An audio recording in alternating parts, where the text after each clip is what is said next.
Perkenalkan, nama saya Marco Verjulian dengan NIM 19200153. Di sini saya akan menjelaskan materi terkait proyek perencanaan manajemen SDM, mulai dari visi misi, tata nilai, dan karakter staf seperti apa yang akan direkrut sebagai pegawai di restoran kami, yaitu John Steakhouse.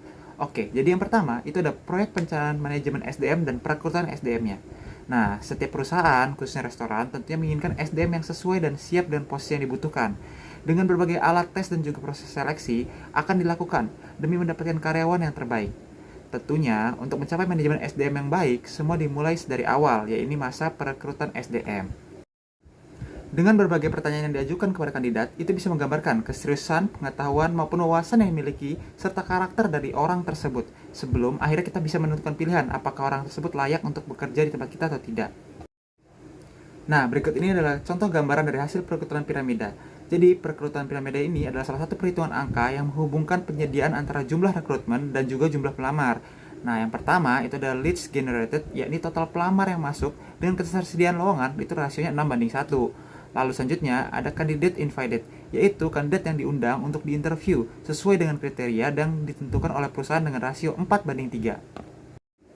Selanjutnya kita masuk kepada candidate interviewed, yaitu total kandidat yang sudah diinterview oleh perusahaan dengan rasio 3:2. Berikutnya, ada overmatch, yaitu total karyawan yang diberikan penawaran dengan rasio 2:1. Dan yang terakhir adalah new hire, yaitu total karyawan yang direkrut sesuai dan setuju antar kedua belah pihak. Selanjutnya kita masuk ke dalam perencanaan strategis. Jadi, dalam perekrutan SDM itu ada dua tipe yang umum digunakan, yaitu perekrutan internal dan juga perekrutan eksternal. Sesuai namanya, rekrutmen internal adalah sebuah proses perekrutmen yang melibatkan karyawan yang sudah bekerja untuk mengisi posisi tertentu. Jadi, rekrutmen internal ini bisa dibagi menjadi 3 jenis, yaitu ada rotasi jabatan, lalu yang kedua ada promosi untuk posisi yang lebih tinggi, dan yang ketiga adalah demosi untuk menurunkan karyawan ke posisi yang lebih rendah. Nah, untuk kelebihannya sendiri, dari rekrutmen internal ini biasanya karyawan akan lebih loyal dan komitmen kepada perusahaan itu biasanya lebih kuat. Sementara rekrutmen eksternal adalah suatu proses rekrutmen yang melibatkan kandidat dari luar perusahaan untuk mengisi posisi yang sedang kosong. Nah, biasanya HRD itu harus menyeleksi dan menyaring surat lamaran dan CV yang masuk tuh untuk mendapatkan kandidat terbaik. Nah, untuk kriteria dan karakter staf yang dibutuhkan dalam restoran kami itu sebagai berikut. Jadi yang pertama, harus jujur. Yang kedua, harus bertanggung jawab. Ketiga, mau belajar dan terus berkembang. Keempat, tepat waktu dan disiplin. Yang kelima, memiliki loyalitas yang tinggi. Dan yang terakhir tuh harus bisa percaya diri. Nah, selanjutnya kita masuk ke dalam visi dan misi restoran kami. Jadi, visi dari John Steakhouse adalah menjadi steakhouse yang secara konsisten menghadirkan berbagai macam hidangan daging olahan khususnya beef steak dengan kualitas yang terbaik. Serta kami juga akan menyediakan berbagai macam daging pilihan, baik itu lokal maupun impor yang fresh dan terjamin kualitasnya. Lalu, misi dari John Steakhouse adalah mengutamakan kualitas dalam pelayanan dan penyajian produk. Lalu menumbuhkan keterampilan dan juga pengetahuan para koki dengan staf yang lainnya. Selanjutnya juga akan memproduksi hidangan siap saji yang bergizi dan memenuhi keseimbangan nutrisi, higienis, lezat, dan juga modern. Selanjutnya, kami juga akan menjual hidangan siap saji dengan harga yang terjangkau, profitable, namun level kuantitas dan kualitasnya terjamin juga. Oke, sekian presentasi dari saya, dan terima kasih. Salam hormat, saya Angelika Caroline yang akan menjelaskan struktur organisasi dalam John Steakhouse. Seperti pada tabel, yang terdiri dari manajer yang bertanggung jawab pada restoran, asisten manajer yang membantu manajer, waiters yang melayani tamu dari awal tamu duduk sampai tamu meninggalkan meja makannya atau pulang, greeter yang menyapa tamu saat tamu datang dan mengantar tamu ke tempat duduk, kasir bagian payment atau pembayaran, chef yang bertanggung jawab atas dapur dan makanan, cook helper yang membantu chef untuk bertanggung jawab atas bahan-bahan dan peralatan di dapur. Lalu, karena John Steakhouse ini baru, maka kami akan menganalisa karyawan yang ingin kami cari. Tetapi, untuk manajer bisa menjadi salah satu dari kami. Sedangkan, yang paling penting dan restoran butuhkan yaitu chef, waiter, greeter, juga kasir yang bisa dalam finansial. Kami sebagai owner dapat membantu secara sementara untuk menutupi kekurangannya karyawan. Lalu setelah restoran berjalan, akan dilakukannya job analisis selanjutnya. Lalu, job analisis yang harus dilakukan jikalau ingin menambah karyawan. Ke-1, melakukan wawancara semua karyawan mana yang menjadi kendala atau tidak bisa mereka pegang. 2. Mengadakan rapat dengan manajer dan owner apakah dibutuhkan karya yang baru atau jalan keluar dari semua masalah. Ketiga, jika semua sudah sepakat, mari tentukan jabatan, posisi, mana yang harus dicari. Keempat, menentukan kriteria yang cocok untuk karyawan. Setelah semua sudah siap, maka kami akan mengadakan iklan-iklan. Bisa di sosial media ataupun iklan-iklan di website. Lalu, kriteria yang diinginkan oleh Joystick House adalah bertanggung jawab, disiplin, bisa diandalkan, dapat bekerja dalam tim, berinisiatif, kreatif, dan banyak hal lagi. Seperti pada tabel yang sudah disusun. Menentukan karyawan sesuai dengan kriteria perusahaan kita dapat kita tentukan dengan interview. Lalu untuk memastikan sesuai dengan apa yang kita inginkan, kami akan melakukan training selama 1 bulan, memperhatikan karyawan bagaimana cara mereka bekerja. Jika belum ada pengembangan, maka kita akan melakukan seminar dan pelatihan lebih lagi yang sesuai dengan kebutuhan mereka dan skillnya mereka. Pastinya dengan praktek ya. Sekian tentang struktur organisasi dan job analysis. Terima kasih. Halo, saya Graciela Gisabella dengan NIM 19200232. Hari ini saya akan membahas tentang pelatihan dan pengembangan sumber daya manusia pada staf lama maupun baru di restoran Joystick House, Jakarta. Penelitian ini bertujuan untuk mendeskripsikan pelatihan dan pengembangan sumber daya manusia pada restoran Joystick House. Penelitian ini menggunakan metode kualitatif dengan teknik pengumpulan data berupa wawancara dan observasi. Metode yang digunakan oleh Joystick House adalah metode rotasi pekerjaan, persiapan untuk pengganti, dan juga memakai kembali metode pelatihan sambil bekerja. Dalam persaingan bisnis global saat ini, perusahaan harus memiliki kekuatan dalam menghadapi para pesaingnya. Salah satu yang dapat mendukungnya adalah aset sumber daya manusia. SDM mempunyai peran utama dalam setiap kegiatan perusahaan. Tujuan pelatihannya yaitu: yang pertama, meningkatkan penghayatan jiwa dan ideologi. Kedua, meningkatkan produktivitas kerja. 3, meningkatkan kualitas kerja. 4, meningkatkan ketetapan perencanaan sumber daya manusia. 5, meningkatkan sikap moral dan semangat kerja. 6, meningkatkan rangsangan agar pegawai mampu berprestasi secara maksimal. 7, meningkatkan kesehatan dan keselamatan kerja. 8, menghindari keusangan. Dan terakhir, meningkatkan perkembangan pegawai. Hasil pelatihan perlu dinilai dan dievaluasi. Penilaian terhadap pelatihan perlu dilakukan untuk mengetahui seberapa jauh bertambahnya pengetahuan, keterampilan, dan perbaikan sikap dari karyawan yang mengikuti program pelatihan tersebut. Peran karyawan restoran FOH. Yang pertama adalah pelayan. Pelayan bertugas sebagai orang terdepan restoran yang bertemu dengan konsumen.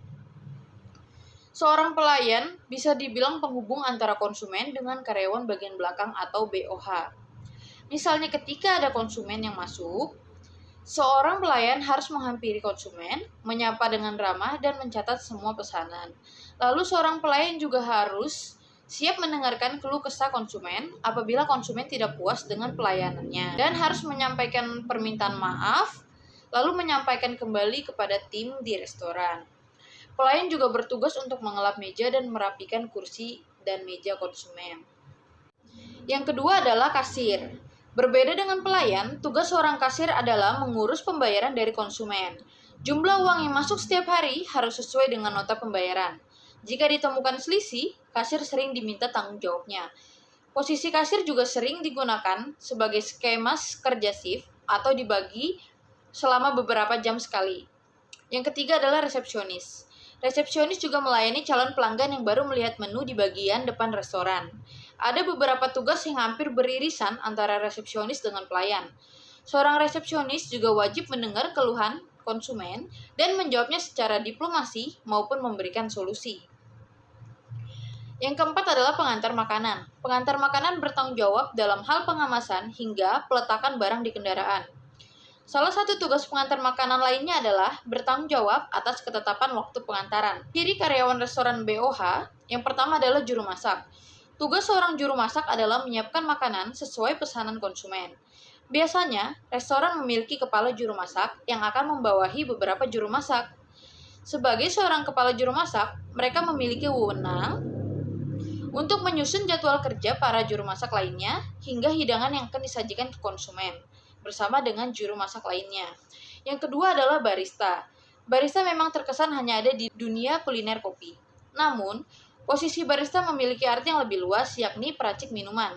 Racikan minuman dari barista juga bukan hanya kopi, tetapi ada teh, coklat, jus, sampai squash. Beberapa tugas utama seorang barista antara lain menata bahan minuman dan membersihkan meja bar.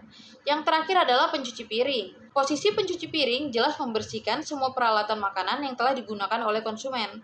Selain itu, tugas pencuci piring juga memastikan tempat penyimpanan bebas dari kotoran, serta mengontrol jumlah peralatan dan perlengkapan restoran. Terima kasih. Perkenalkan, saya Ivi Kumala dengan NIM 19200-152. Di sini saya akan membahas tentang standar kinerja. Standar kinerja yang pertama yaitu konsisten. Dalam bekerja tentu saja harus konsisten. Terlebih lagi jika di dalam bidang hidangan, yang dimana karyawan atau chef tersebut harus mempertahankan konsistensi terhadap rasa hidangan tersebut. Yang kedua, dapat bekerja dengan tekanan. Seluruh pekerjaan memiliki tekanan di dalamnya, yang dimana untuk mendorong karyawan agar dapat bekerja dengan baik lagi. Dan yang ketiga adalah dapat bekerja dengan lincah. Suatu pekerjaan tentu saja harus dilakukan atau diselesaikan dengan lincah, sehingga jika masih terdapat pekerjaan yang lain dapat diselesaikan dengan cepat. Standar kinerja yang terakhir adalah memiliki semangat dalam bekerja. Jika seseorang bekerja, haruslah memiliki semangat tentunya, sehingga dapat memotivasi dirinya untuk lebih baik lagi dalam melakukan pekerjaannya, dan juga untuk dapat memajukan perusahaan yang tempat ia bekerja. Nah, berikutnya di sini saya akan membahas penilaian kinerja. Penilaian kinerja yang pertama yaitu memiliki keterampilan. Dalam bekerja, seseorang juga harus memiliki keterampilan. Salah satu contohnya adalah agar dapat berinovasi lebih banyak lagi. Yang kedua adalah tepat waktu. Perusahaan pastinya menetapkan jam mulai bekerja, yang dimana para karyawan diwajibkan untuk mematuhi hal tersebut. Dan yang ketiga adalah disiplin. Karyawan haruslah disiplin dalam menjalankan tugas dan pekerjaannya, karena hal tersebut menyangkut penilaian yang diberikan terhadap seseorang. Penilaian kinerja yang keempat adalah bertanggung jawab. Hal ini diberlakukan kepada semua orang, tidak hanya perusahaan saja, karena harus berani untuk mengambil tanggung jawab atau bertanggung jawab dalam melakukan atau sedang melakukan hal yang dikerjakannya. Dan yang terakhir adalah rasa memiliki perusahaan. Jika bekerja, haruslah memiliki rasa kepedulian terhadap perusahaannya. Contohnya membantu memberitahu jika ada alat atau barang yang diperlukan di dalam perusahaan tersebut sudah mulai rusak atau hilang. Halo, saya Graciela Gisabella dengan NIM 1920032. Saya akan membahas tentang kebijakan sistem kompensasi restoran Jones Steakhouse. Kompensasi adalah imbalan yang diterima seseorang akan hasil kerjanya. Dalam dunia bisnis dan usaha, kompensasi berarti imbalan yang diberikan kepada perusahaan untuk karyawannya. Kompensasi inilah yang biasanya menjadi pertimbangan seorang karyawan bersedia atau tidaknya bekerja di suatu perusahaan. Pemberian kompensasi bisa menjadi alat untuk menyeleksi karyawan yang terbaik. Begitupun dalam proses rekrutmen, nilai kompensasi yang baik akan membuat karyawan yang berkualitas bersedia bekerja karena mereka tentu memiliki nilai akan dirinya sendiri. Pemberian kompensasi dan pengelolaannya yang baik juga akan berdampak positif bagi produktivitas perusahaan. Dalam jangka panjang, perusahaan juga bisa menghemat biaya-biaya yang tidak perlu seperti untuk rekrutmen dan lain sebagainya. Yang pertama adalah gaji atau upah. Setiap karyawan sudah pasti mendapatkan kompensasi berupa gaji atau upah. Gaji atau upah sendiri sebenarnya berbeda. Gaji adalah kompensasi bagi karyawan tetap, sedangkan upah adalah kompensasi untuk pegawai tidak tetap atau kontrak. Yang kedua adalah intensif. Intensif adalah tambahan imbalan di luar gaji yang diberikan perusahaan. Intensif ini biasanya diberikan bersama gaji sebagai penghargaan akan kinerja karyawan. Yang ketiga adalah bonus. Hampir serupa dengan intensif, pemberian bonus juga dilakukan atas kinerja yang melebihi standar dari karyawan atau pendapatan yang melampaui target dari perusahaan. Besaran bonus juga tidak diatur secara khusus, melainkan berdasarkan kondisi masing-masing perusahaan. Yang keempat adalah tunjangan. Bentuk kompensasi lainnya adalah tunjangan. Tunjangan ini biasanya meliputi asuransi kesehatan seperti BPJS, asuransi ketenagakerjaan, BPJS ketenagakerjaan, tunjangan hari tua, program pensiun, uang transport, uang makan, tunjangan hari raya, dan lain sebagainya yang berhubungan dengan kepegawaian. Yang terakhir adalah fasilitas.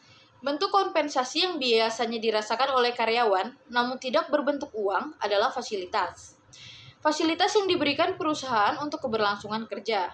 Fasilitas ini diberikan agar karyawan tidak perlu lagi memikirkan hal-hal yang tidak berkaitan dengan pekerjaan. Selama mereka bekerja, seperti lingkungan kerjaan yang nyaman, fasilitas parkir, fasilitas penunjang kerja seperti komputer, kendaraan dinas, hingga bisa juga berupa keanggotaan di suatu klub. Kompensasi yang layak diberikan oleh perusahaan tergantung dengan tingkat kepuasan kerja dan juga kinerja karyawan tersebut. Sekian hasil presentasi dari saya, Graciela Gisabella, kelompok 3. Terima kasih.